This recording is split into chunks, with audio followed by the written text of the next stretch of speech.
Dan pemirsa, siang kali ini kami awali dari Sukabumi, Jawa Barat. Bak adegan di film action, anggota polisi lalu lintas kejar-kejaran dengan truk ugal-ugalan di jalan raya. Aksi kejar-kejaran tersebut sempat direkam kamera warga dan viral di media sosial.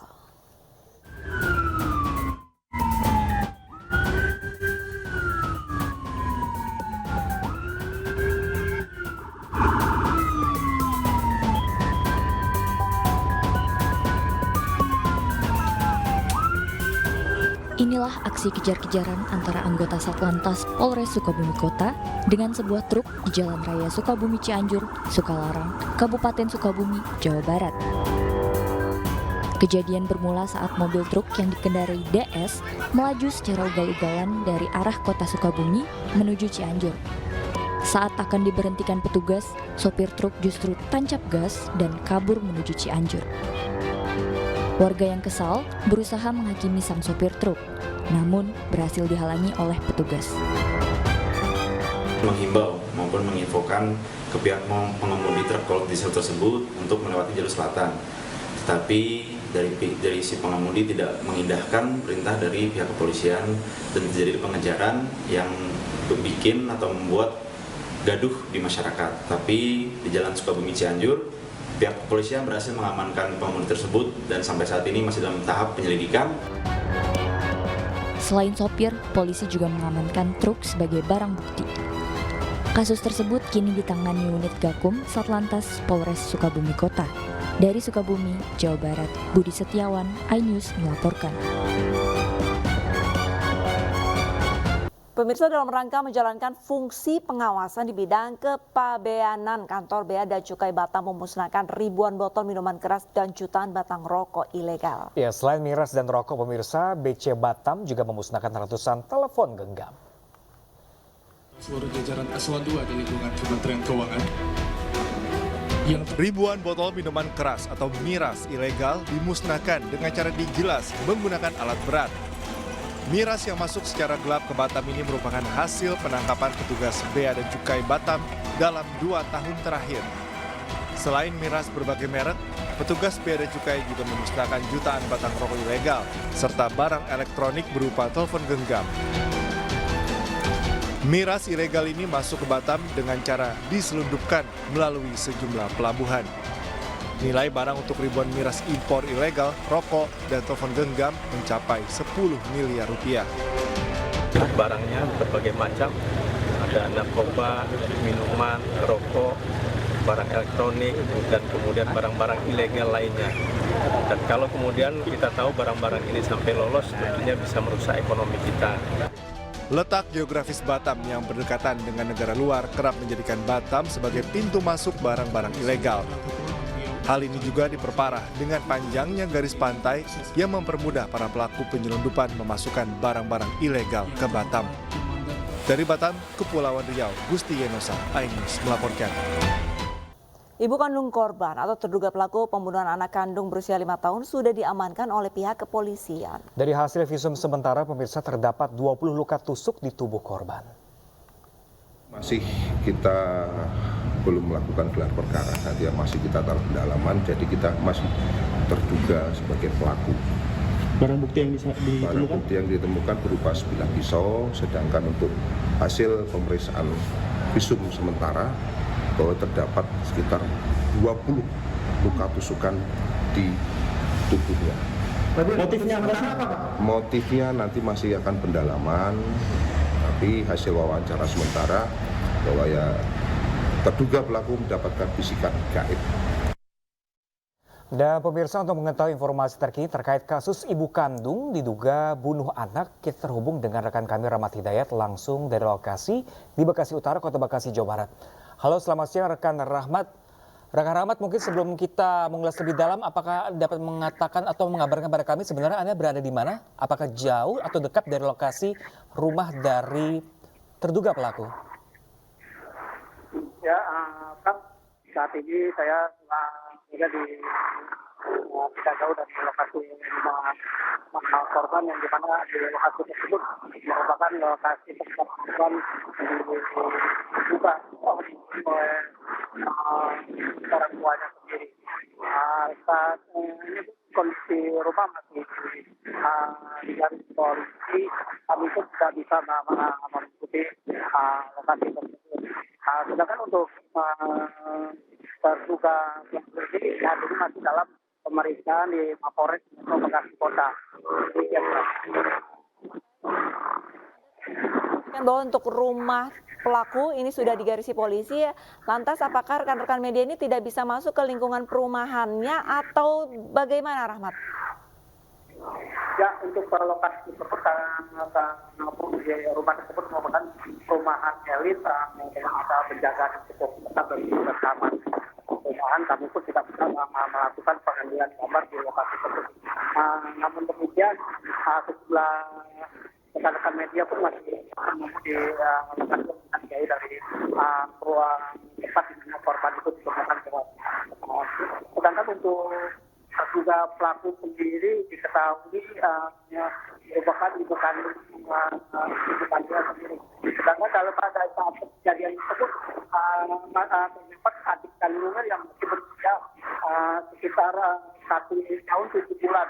Dan saat ini terduga pelaku masih di dalam pendampingan pihak KPAD Kota Bekasi. Demikian, Arista. Ya, rekan Rahmat mungkin mendapatkan informasi dari lokasi ini pelaku membunuh korban anaknya sendiri. Apakah pelaku tinggal bersama keluarga atau hanya berdua?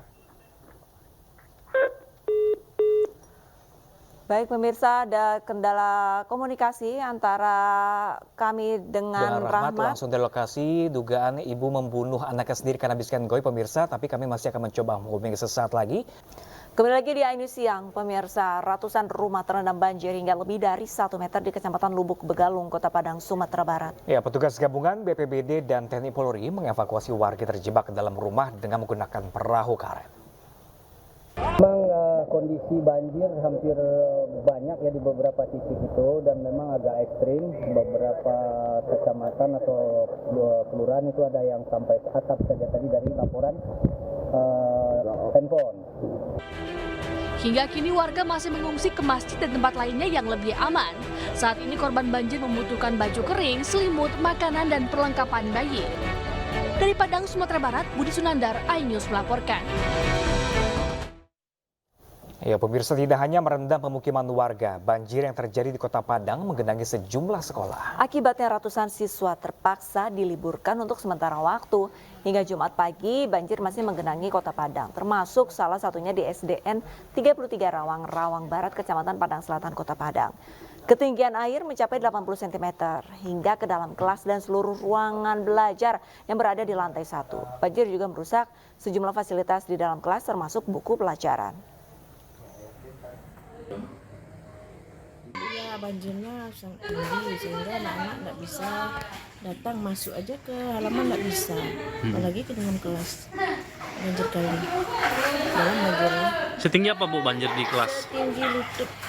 Masuk ke seluruh ruangan ya? Ya, masuk seluruh ruangan yang bagian bawah. Pemirsa, untuk mengetahui informasi lebih lanjut, kami sudah terhubung dengan rekan Budi Sunandar di kawasan Koto Baru Lubuk Begalung, Padang, Sumatera Barat. Selamat siang Budi, untuk kondisi banjir hingga saat ini apakah sudah mulai surut dan kira-kira ada berapa banyak siswa ataupun warga yang diungsikan? Ya, selamat siang pemirsa, Ram dan Arista. Saat ini genangan banjir masih tampak terjadi di sejumlah kawasan di Kota Padang. Salah satunya di daerah Jendur Rawang, serta di daerah Lubuk Begalung. Dari data BPBD sementara, terdapat sudah 500 orang kepala keluarga yang sudah dievakuasi dan diungsikan. Demikian, Arista. Iya, rekan Budi, ini selain di tempat Anda melaporkan saat ini, lokasi terparah imbas banjir yang ada di Padang berada di mana dengan ketinggian kedalaman banjir berapa di sana, rekan Budi? Ya, untuk lokasi terparah digenangi banjir berada di daerah Banuaran dan Koto Baru, Kecamatan Lubuk, serta di daerah Kotoranga dengan ketinggian air hingga mencapai 2 meter. Demikian, Pak. Budi, bisa Anda tuntun kamera Anda untuk memperlihatkan bagaimana kondisi sekitar Anda ini, kira-kira seberapa parah banjir yang menggenangi kawasan Anda melapor saat ini? Ya, saat ini saya berada di Kecamatan Padang Selatan. Ya, rekan Budi. Banjir hingga ketinggian 80 cm. Ya. Banjir terjadi Kota Padang saat ini. Apakah ini yang paling terparah atau sebelumnya juga sudah pernah terjadi banjir terparah seperti ini? Untuk banjir kali ini memang merupakan yang terparah dalam tahun ini ya. Jadi banjir yang merendam 11 kecamatan di Kota Padang. Untuk situasi cuaca saat ini apakah masih terus diguyur hujan atau sudah mulai ada terik matahari, Budi? Sampai siang ini Kota Padang masih dilanda hujan. Sedang. Nah, rekan Budi, kalau diguyur hujan hingga siang hari ini mungkin hingga sore hari nanti, apakah diprediksi banjir di sana akan semakin meningkat atau seperti apa, rekan Budi? Ya, dari perkiraan dari BPBD dan BPKT, jika intensitas hujan masih terus berlangsung, diperkirakan akan terjadi lagi luapan air sungai. Apalagi nanti jika terjadi pasang di bagian laut, maka akan kemungkinan lagi terjadi banjir di sejumlah daerah. Ya, rekan Budi, mungkin di sana ada beberapa orang yang bisa Anda wawancari terkait banjir yang terjadi di Padang saat ini. Seperti apa tanggapan mereka dan bagaimana solusinya? Ya, oke, sudah. Selamat siang, Bapak. Selamat siang. Siapa Pak namanya, Pak? Pak Zulkifli. Ya, Pak Zulkifli. Ya, bagaimana kondisi banjir? Sangat parah. Seperti apa, Pak? Apa masih ada rumah yang tergenang? Rumah masih ada terendam. Dari jam berapa, Pak, mulai air naik di daerah ini, Pak? Sekitar jam 9 ada. 9 malam kemarin. 9 malam kemarin. Sampai sekarang. Sampai sekarang. Untuk ketinggian air mencapai berapa, Pak? 1 meter lebih. Untuk warga yang mengungsi ada berapa, Pak, dan kemana, Pak, mereka diungsikan sementara? MKG ya. Diungsikan kemana, Pak? Di MKG ya. Ke gedung sebelah. Iya. Ada berapa kakak, Pak, yang diperkirakan mengungsi? Lebih. Oke, baik, rekan Budi bisa kembali. Ya, Bang.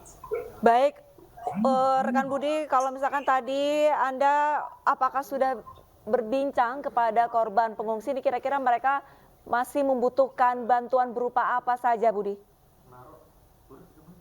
Ya, dari data sementara di lokasi pengungsian di daerah Banuaran, Kecamatan Lubek, para pengungsi ini mengungsi ke sekolah dasar dan masjid-masjid.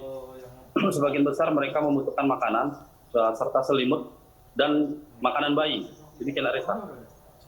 Baik, terima kasih banyak Budi Sunandar, laporannya langsung dari kawasan Kota Baru, Lubuk Begalung, Padang, Sumatera Barat. Semoga banjir yang menimpa di Kota Padang ini segera surut dan masyarakat bisa kembali beraktivitas dengan normal. Terima kasih banyak, Budi. Pemirsa, kita ke informasi selanjutnya. 7 orang terluka akibat launcher pengangkut girder flyover ambruk dan menimpa kereta api Baba Ranjang. Ya, akibatnya pemirsa arus lalu lintas pun terganggu.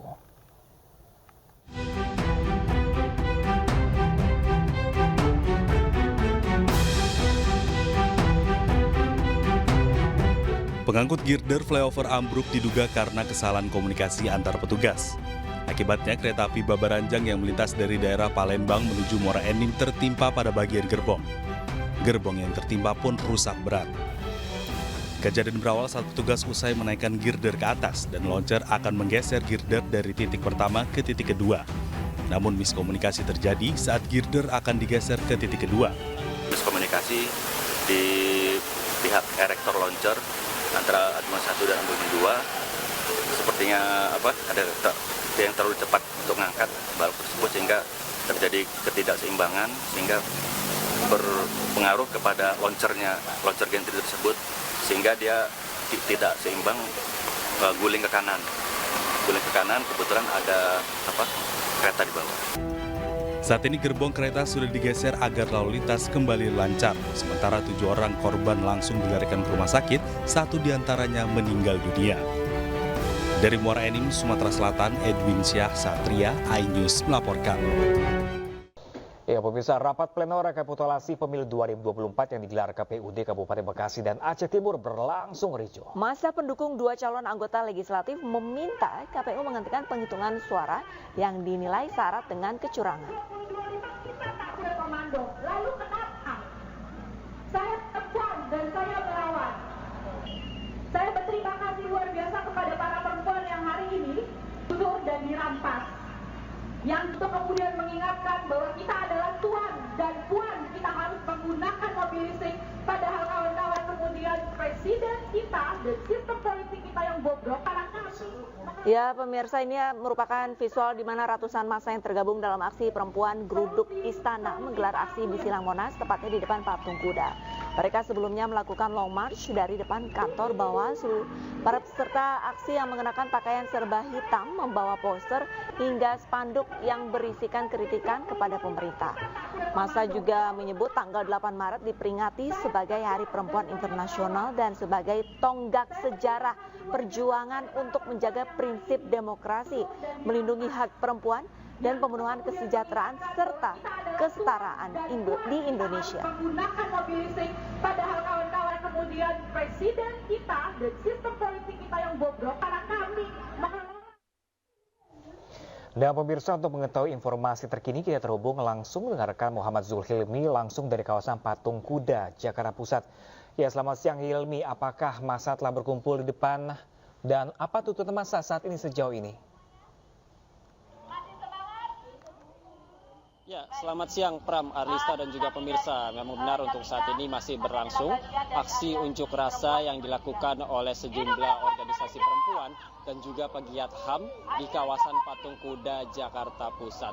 Dan jika kami memantau sejak tadi ada sejumlah hal yang disampaikan oleh masa aksi pada siang hari ini, di mana kami tadi mencatat ada 3 tema besar yang disampaikan pada aksi siang hari ini oleh para peserta aksi, di mana yang pertama adalah mereka menuntut untuk perlindungan kepada kaum perempuan dan juga pemenuhan hak-hak perempuan, di mana mereka meminta kepada pemerintah untuk segera merealisasikan rancangan undang-undang perlindungan tenaga kerja rumah tangga.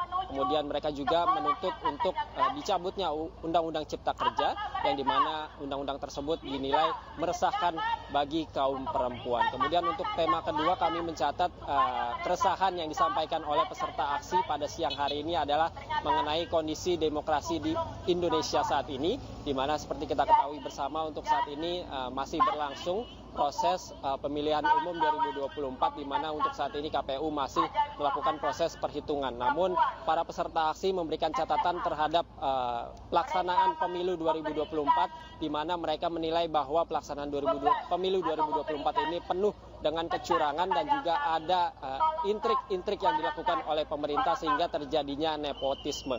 Kemudian tema ketiga yang kami catat pada aksi siang hari ini adalah mengenai tuntutan terhadap penyelesaian kasus HAM berat masa lalu, di mana pada aksi siang hari ini juga bergabung sejumlah orang tua dari korban kekerasan ataupun pelanggaran HAM di masa lalu yang biasa mereka lakukan di depan istana atau biasa disebut dengan aksi Kamisan. Dan memang aksi ini berlangsung sejak pagi tadi. Mereka tadi berkumpul pada titik yang telah ditentukan, yakni di gedung Bawaslu pada pukul 7 pagi, dan kemudian mereka melakukan long march hingga akhirnya melakukan aksi unjuk rasa di kawasan Patung Kuda Jakarta Pusat ini. Dan jika kita memantau kondisi arus lalu lintas di kawasan Patung Kuda ini masih berlangsung cukup normal.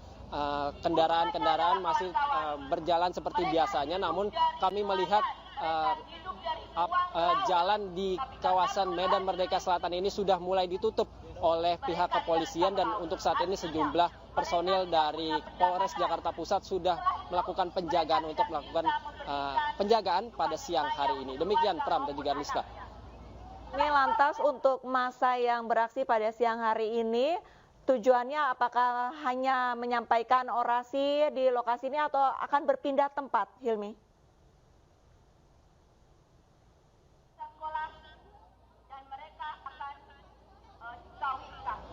Ya, rekan Hilmi. Rekan Hilmi? Bisa mendengar suara kami dengan jelas, rekan Hilmi? Baik. Terima kasih banyak Muhammad Zulhilmi atas laporannya dan selamat kembali bertugas. Pemirsa, kita ke informasi selanjutnya. Ini rapat pleno rekapitulasi pemilu 2024 yang digelar KPUD Kabupaten Bekasi dan Aceh Timur berlangsung ricuh. Ya, masa pendukung dua calon anggota legislatif meminta KPU menghentikan penghitungan suara yang dinilai syarat dengan kecurangan. Kita sama-sama bekerja. Bapak akan dengan hukum, saya juga mendengar hukum. Bapak, ya, saya hanya menengahi. Iya, saya mau bicara sama Bapak ini. Apabila dari KPU dia tidak merasa tidak bisa.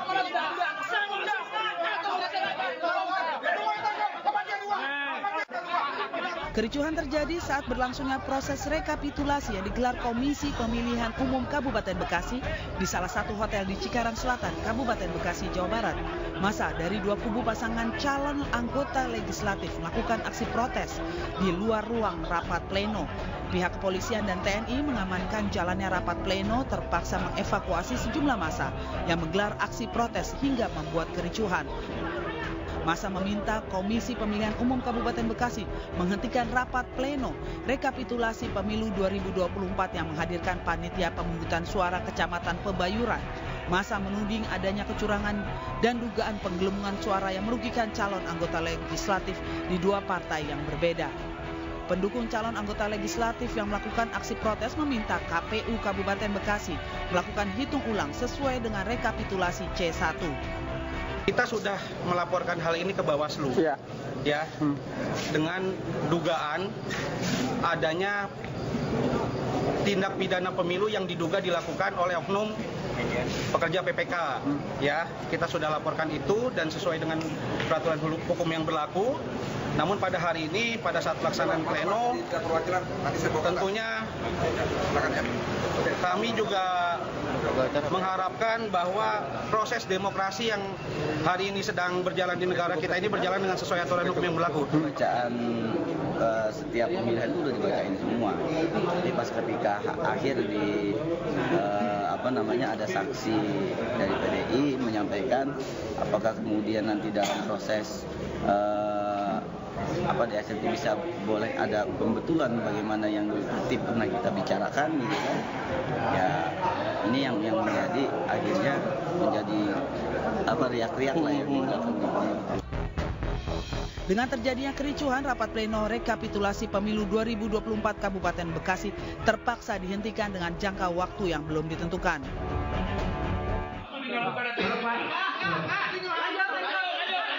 Sama halnya dengan di wilayah Aceh, perdebatan sengit juga terjadi di rapat pleno terbuka rekapitulasi dan penetapan hasil penghitungan perolehan suara pemilu tahun 2024 tingkat kabupaten di Aceh Timur Aceh. Kericuhan terjadi saat saksi dari partai lokal PAS dan saksi partai Golkar protes. Keduanya tidak menerima hasil suara yang diduga tidak sesuai dengan data C1 yang mereka pegang. Keduanya dikeluarkan dari sidang pleno lantaran dari saksi meminta supaya hasil yang tidak sesuai dengan data yang mereka miliki untuk diperbaiki langsung dalam rapat pleno. Namun Komisi Independen Pemilihan Aceh Timur menolak untuk melakukan perbaikan dan mengatakan supaya para saksi yang tidak terima untuk mengisi form keberatan dan diselesaikan secara hukum yang berlaku.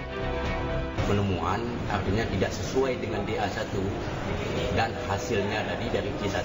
C1 jumlah suara adalah dalam salah satu partai itu 700, tapi di DA1 yang dilahirkan oleh kecamatan sehingga jadi 1.200 sekian.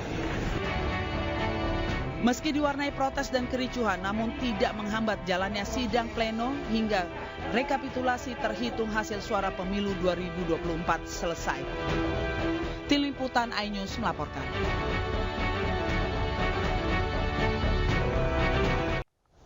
Pemirsa, KPUD Depok merespon adanya dugaan penggelembungan suara kepada partai tertentu. Hal ini disebabkan karena aplikasi Sirekap yang bergerak merubah data sendiri. Meski demikian, KPU berpatok pada data C plano hasil karena aplikasi Sirekap hanya dan bukan acuan resmi.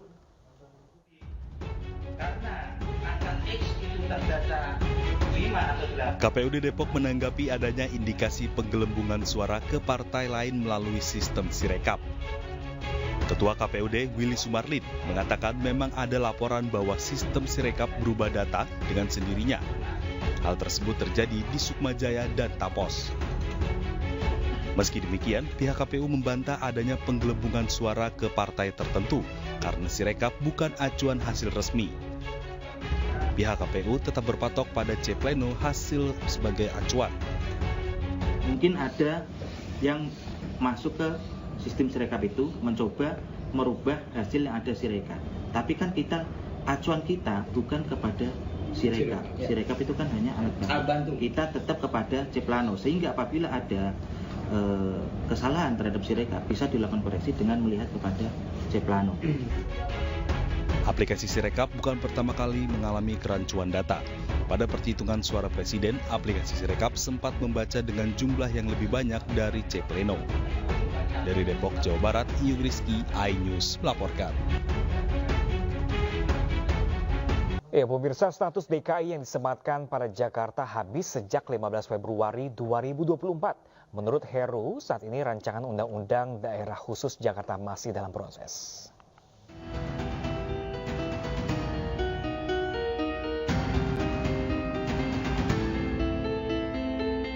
Berakhirnya status ibu kota yang disematkan pada Jakarta telah rampung pada 15 Februari 2024. PJ Gubernur DKI Jakarta Heru Budi Hartono menyatakan masih ada waktu transisi sebelum status Jakarta sebagai daerah khusus ibu kota berganti menjadi daerah khusus Jakarta. Hal ini dikarenakan saat ini rancangan Undang-Undang Daerah Khusus Jakarta sedang berproses. Heru, ini kan status DKI Jakarta sejak 15 Februari kemarin sudah nggak ada. Undang-Undang DKJ-nya gimana Pak? Kira-kira tanggal? Undang-Undang DKJ kan belum di... Ya, jadi bagaimana untuk... Ya, masih ada waktu transisi. Ya, kan sedang berproses DKJ. Sesuai dengan Undang-Undang Nomor 29 Tahun 2007 tentang DKI Jakarta sebagai ibu kota negara, maka statusnya telah berakhir pada 15 Februari 2024 lalu. Hal ini merupakan implikasi dari Undang-Undang tentang Ibu Kota Negara atau UU IKN yang telah diundangkan sejak 15 Februari 2022. Status Jakarta sebagai ibu kota pun baru bisa tergantikan oleh Nusantara di Kalimantan jika keputusan Presiden telah terbit. Dari Jakarta, Rani Sanjaya, iNews melaporkan.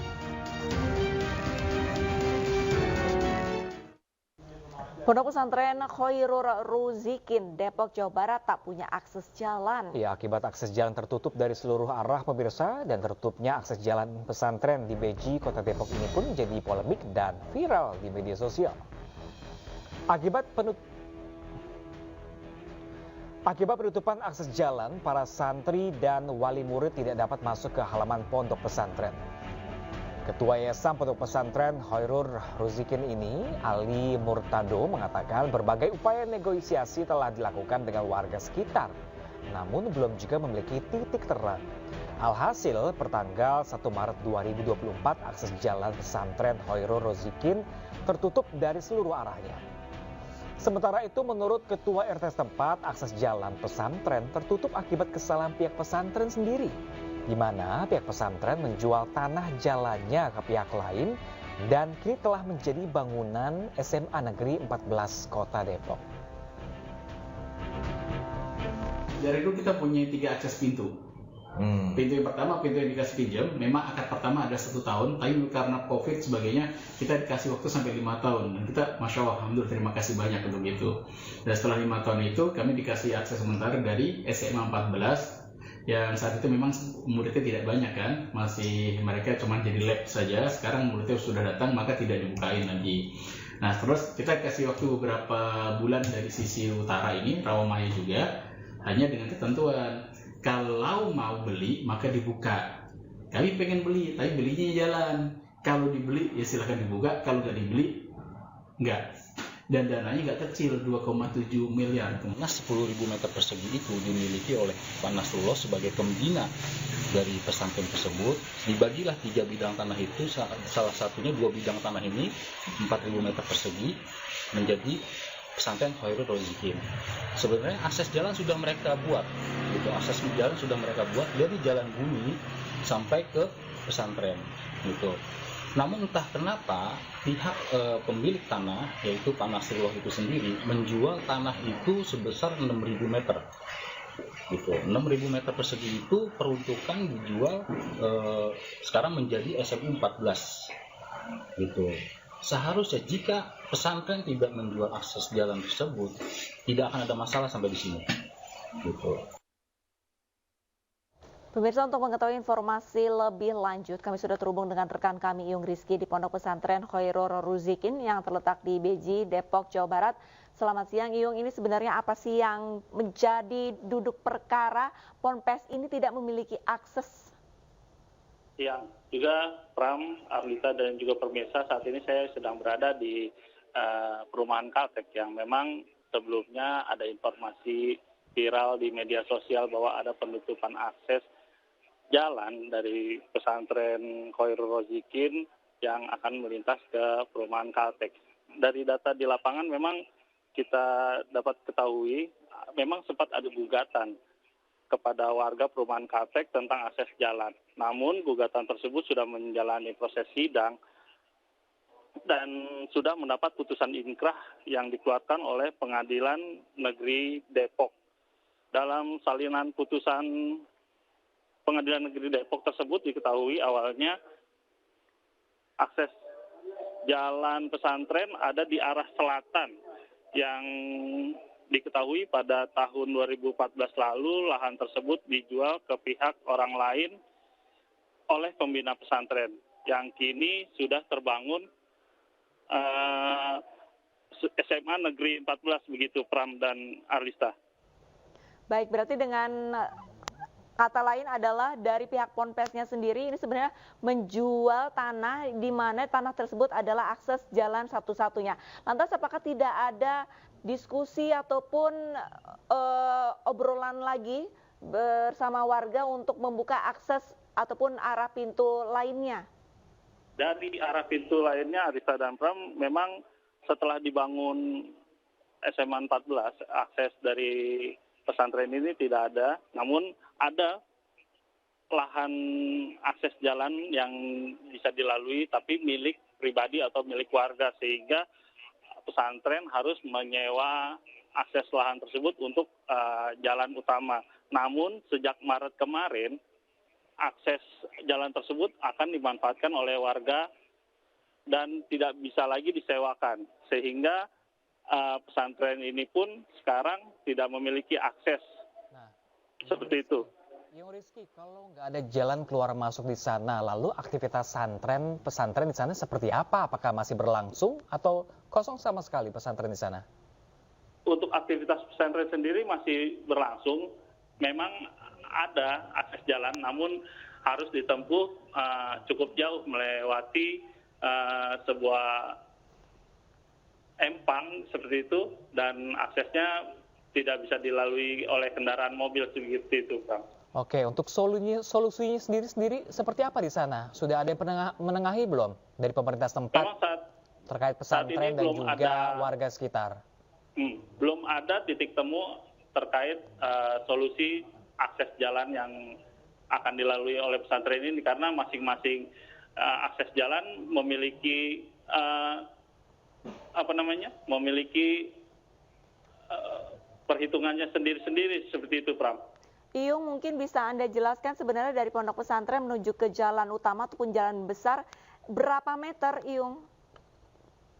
Untuk akses jalan awalnya dari pesantren menuju jalan yang sebelumnya menjadi SMA 14 kurang lebih sekitar kurang dari 100 meter seperti itu, Arlita. Namun memang sekarang sudah dibangun SMA 14 sehingga akses jalan tersebut sudah tidak bisa dilalui kembali. Ya, rekan Iyung, ini kan kata Anda semua jalur ditutup. Jadi kalau mungkin Anda bisa tunjukkan kepada kami, sebenarnya kalau santri keluar masuk Ponpes dari mana, bisa tunjukkan nggak Iyung dari lokasi Anda melaporkan saat ini? Ya, kalau kemarin yang sempat viral, di akses jalan ini,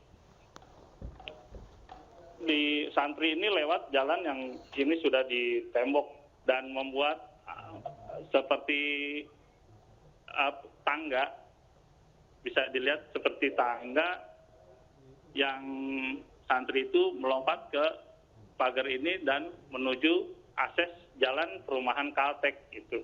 Dan memang sebenarnya pagar di perumahan Kaltek ini sudah berdiri sejak tahun 80 yang merupakan menurut warga batas dari kelurahan Beji dan Beji Timur seperti itu, Pram dan Arlita. Oke, rekan Iyung, ini kalau hubungan antara pihak pondok pesantren dengan warga sekitar sebenarnya sebelumnya sudah akur apa memang sudah ribut sebelumnya? Sehingga tidak ada jalan, dikasih jalan, sehingga warga sekitar juga sepakat untuk menutup. Hubungannya seperti apa sebenarnya antara penghuni ponpes dengan warga sekitar di sana? Nah, sebelumnya memang dari warga sedikit mempertanyakan IMB karena awalnya IMB yang diketahui warga adalah membangun perumahan gitu. Dan ternyata setelah jadinya beralih menjadi pesantren seperti itu, Pram. Baik, terima kasih banyak atas laporannya Iyung Rizky. Semoga baik dari pembina ataupun penghuni dari pesantren dan warga ini mendapatkan titik temu sehingga bisa mempermudah para santrinya ini melalui akses dari pesantren ke jalan akses utama. Terima kasih banyak Iyung. Pemirsa, ratusan warga antre membeli beras di pasar murah yang digelar di tebing tinggi Sumatera Utara dan Lebak, Banten. Ya, warga rela antri berjam-jam demi mendapatkan harga sembako di bawah harga pasaran. Baru masuk.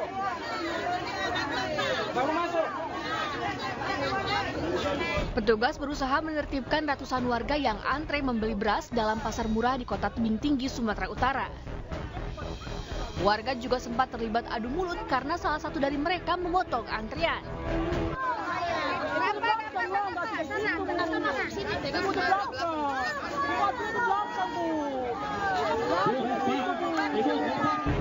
Warga yang mayoritas emak-emak ini rela antri berjam-jam untuk mendapatkan aneka sembako seperti beras, minyak goreng, gula, dan daging dengan harga di bawah harga pasar. Apa tadi antri? 6:30 Pak di sini saya, 6:30. Terus memang ada yang milihnya? Banyak lah Pak yang masuk, nggak biasa kan hidup antri. Iya. Jadi miskin iman yang masuk-masuk itu. Viral. Pasar murah ini berkali-kali harus dihentikan karena antrian warga terus membludak dan tidak tertib. Kita akan mendengar kembali berapa kebutuhan daging untuk besok. Nanti kita kembali kerjasama dengan Puskut Bulog. Dan daging ini sekarang kali lebih dengan Puskut Bulog. Mudah-mudahan Puskut Bulog hari ini mau melebihkan untuk esok hari. Sementara itu di tengah terik matahari, ratusan emak-emak di Rangkas Bitung, Lebak, Banten rela mengantri berjam-jam demi mendapatkan beras murah yang disediakan oleh Dinas Ketahanan Pangan Lebak yang bekerjasama dengan Bulog. Bahkan di antara mereka harus menunggu lama karena stok beras sempat habis. Tidak hanya beras, tapi sembako berupa minyak, telur, terigu, gula, dan sayuran juga dijual di pasar murah tersebut. Setiap warga dibatasi membeli 2 kantong beras ukuran 5 kg seharga Rp53.000 per 5 kg.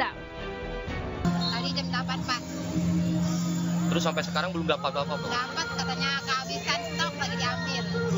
Kehabisan stok mana, Bu? Beras? Berasnya. Berarti sekarang Ibu masih nunggu aja, Bu? Masih nunggu.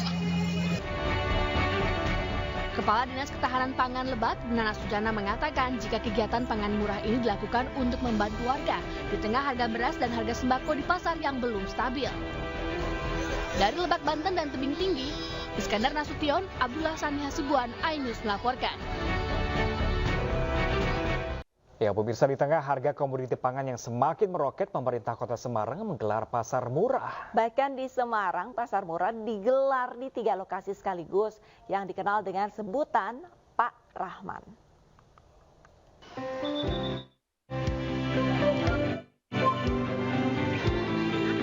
Ratusan warga menyerbu pasar pangan rakyat murah dan aman atau disebut Pak Rahman yang digelar Pemkot Semarang di Kecamatan Candisari untuk mendapatkan sembako dengan harga lebih murah dari pasar.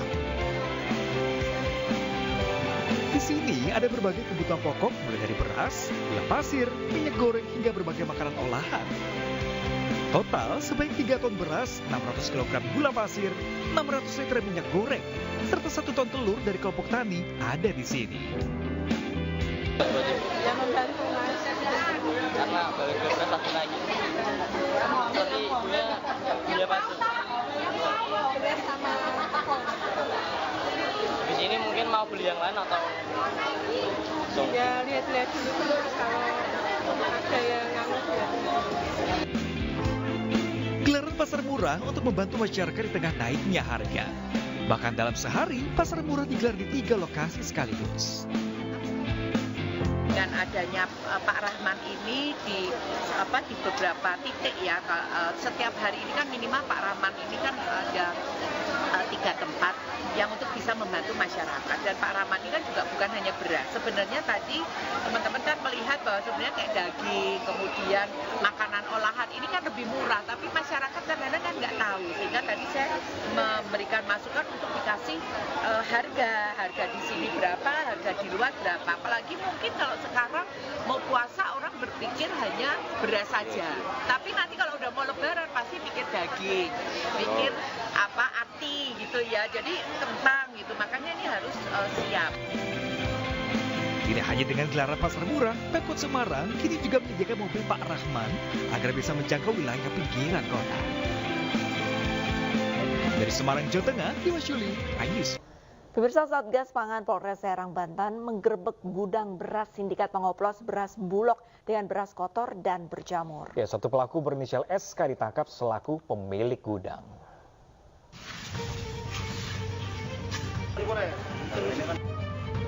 Di tengah harga beras yang masih tinggi, Satgas Pangan Polres Serang, Banten menggerebek gudang beras sindikat pengoplos beras Bulog dengan beras kotor dan berjamur di Kecamatan Carenang, Kabupaten Serang, Banten.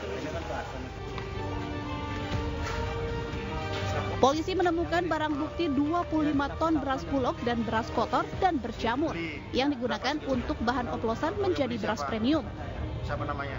Polisi juga menemukan tumpukan karung beras premium untuk diisi beras oplosan, serta sejumlah alat pemutih hingga pewangi vanili.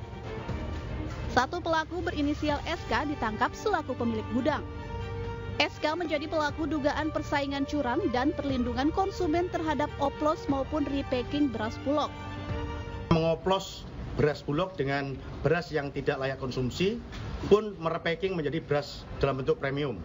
Kegiatannya adalah melakukan bleaching, blowing, repacking dan melakukan pewangian terhadap produk beras tadi yang diedarkan di daerah-daerah Bogor, Tangerang, Serang dan Cilegon. Pelaku yang telah beroperasi sejak 2019 ini sudah mengedarkan 270 ton beras yang tersebar di sejumlah kota dengan keuntungan Rp3.000 per kilogramnya. Dari Serang, Banten, Mahesa Apriandi, iNews melaporkan. Ya, pemirsa, kebersamaan dan gotong royong antara pemerintah dan rakyat dibutuhkan untuk mewujudkan pembangunan infrastruktur desa yang lebih baik. Seperti di Kabupaten Barito Utara, Kalimantan Tengah, pemirsa, warga bersama prajurit TNI bahu-membahu membuka jalan untuk akses bersama.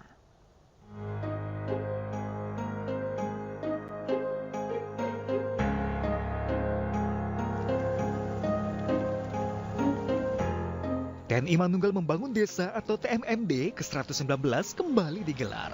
Kali ini tim Wasip Mabes TNI menargetkan Kelurahan Jingga, Kecamatan Teweh Baru, Kabupaten Barito Utara, Kalimantan Tengah. Mereka memastikan bahwa pekerjaan Satgas TMMD Kodim 1013 Muara Teweh berjalan tepat sasaran. Bersama warga, prajurit TNI bahu-membahu mengerjakan perintisan jalan agar infrastruktur jalan lebih merata.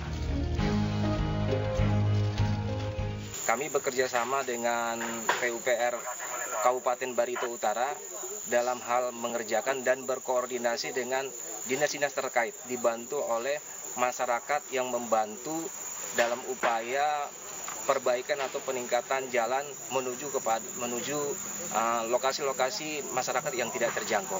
Di MMD ini lagi manunggal ya, kita banyak sekali dibantu oleh masyarakat Barito Utara. Kita bersinergi juga ya, kalau kita ada perangkat daerahnya ada dari PU, dari pertanian dan lain-lain. Itulah kemanunggalan antara TNI, pemerintah daerah dan masyarakat. Satgas TMMD ke-119 fokus mengerjakan pengerasan jalan penghubung 2 kecamatan dan akses ke jalan raya yang diharapkan dapat memangkas jarak tempuh warga. Jalan sepanjang 3 km ini menghubungkan Kecamatan Teweh Baru menuju Teweh Selatan dan Bandara Haji Muhammad Siddiq yang sebelumnya hanya berupa tanah berlumpur. Kalau sebelumnya kita putar lewat muaranya simpang Trinting sana, yang dari Jingah yang ketiga itu kan, bahkan kalau kadang-kadang lewatnya bandara itu kan, yang ke bandara, soalnya di sana kan agak picek jalannya, apalagi kalau habis hujan kan, banyak kubangan. Terima kasih kepada Bapak TNI dan pemerintah daerah telah membangun jalan ini untuk mewujudkan mimpi kami dan untuk mempermudah akses jalan menuju kota, bandara, sekolah, dan lain-lain. TNMD juga melibatkan kegiatan non-fisik antara lain penjualan bela negara dan penjualan bayi narkoba kepada pelajar hingga penanganan stunting. Dari Muara Tewe, Kabupaten Barito Utara, Kalimantan Tengah, Fatur Rahman, iNews melaporkan. Ya pemirsa, ini Balai Besar Taman Nasional Gunung Gede Pangrango menggelar peringatan Hari Ulang Tahun yang ke-44 di Cianjur, Jawa Barat. Hari ulang tahun dimeriahkan dengan serangkaian kegiatan seperti bazar charity, aksi bersih-bersih sampah di atas gunung, serta pemeriksaan kesehatan gratis.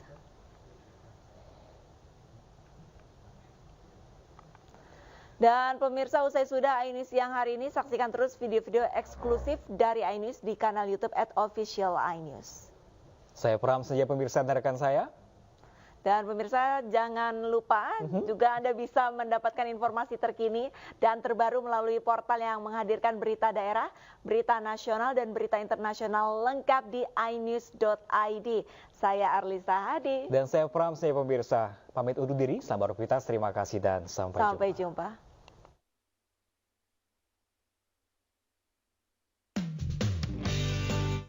Kawasan Taman Nasional Gunung Gede Pangrango memiliki peran penting di berbagai sektor, salah satunya pariwisata. Di usianya ke-44 di tahun 2024 ini, Taman Nasional Gunung Gede Pangrango terus berkomitmen untuk menjaga kelestarian dan membudidayakan konservasi. HUT ke-44 digelar di kantor Balai Besar Taman Nasional Gunung Gede Pangrango TNGGP di Desa Cibodas, Kecamatan Cipanas, Cianjur, Jawa Barat. Nah, tentu ini sangat penting untuk menjaga kelestariannya, sangat penting untuk membudayakan konservasi itu di dalam kehidupan masyarakat agar 100 tahun, 200 tahun ke depan anak cucu kita masih bisa menikmati manfaat Taman Nasional. Kita himbau sama-sama terhadap masyarakat, kemudian juga terhadap lembaga agar melestarikan bumi ini untuk tadi dikatakan bahwa luwung Lahejo, masyarakat Tangejo ini yang harus kita pertahankan, bahwa jangan sampai terjadi ada pengrusakan di dalamnya dan kita jaga lestarikan supaya manfaat bagi masyarakat yang lebih banyak lagi seperti ini. Hari ulang tahun yang ke-44 dimeriahkan dengan sejumlah rangkaian kegiatan seperti bazar charity, literasi Gepang, aksi bersih-bersih sampah di atas gunung, dan pemeriksaan kesehatan gratis. Seharusnya sih ada memang mengetahui ya, bukan hanya penikmat alam ya, tapi pencinta alam juga yang memang harus adanya edukasi yang lebih intens gitu terhadap para pendaki. MNC Group melalui PT MNC Agrowisata di awal tahun 2024 telah menjalin kerjasama dengan Balai Besar TNGGP sebagai upaya penguatan fungsi melalui dukungan pemberdayaan masyarakat sebagai bagian pengembangan kawasan ekonomi khusus hidup. Dari Cianjur, Jawa Barat, Muhammad Andi Ihsan, iNews melaporkan.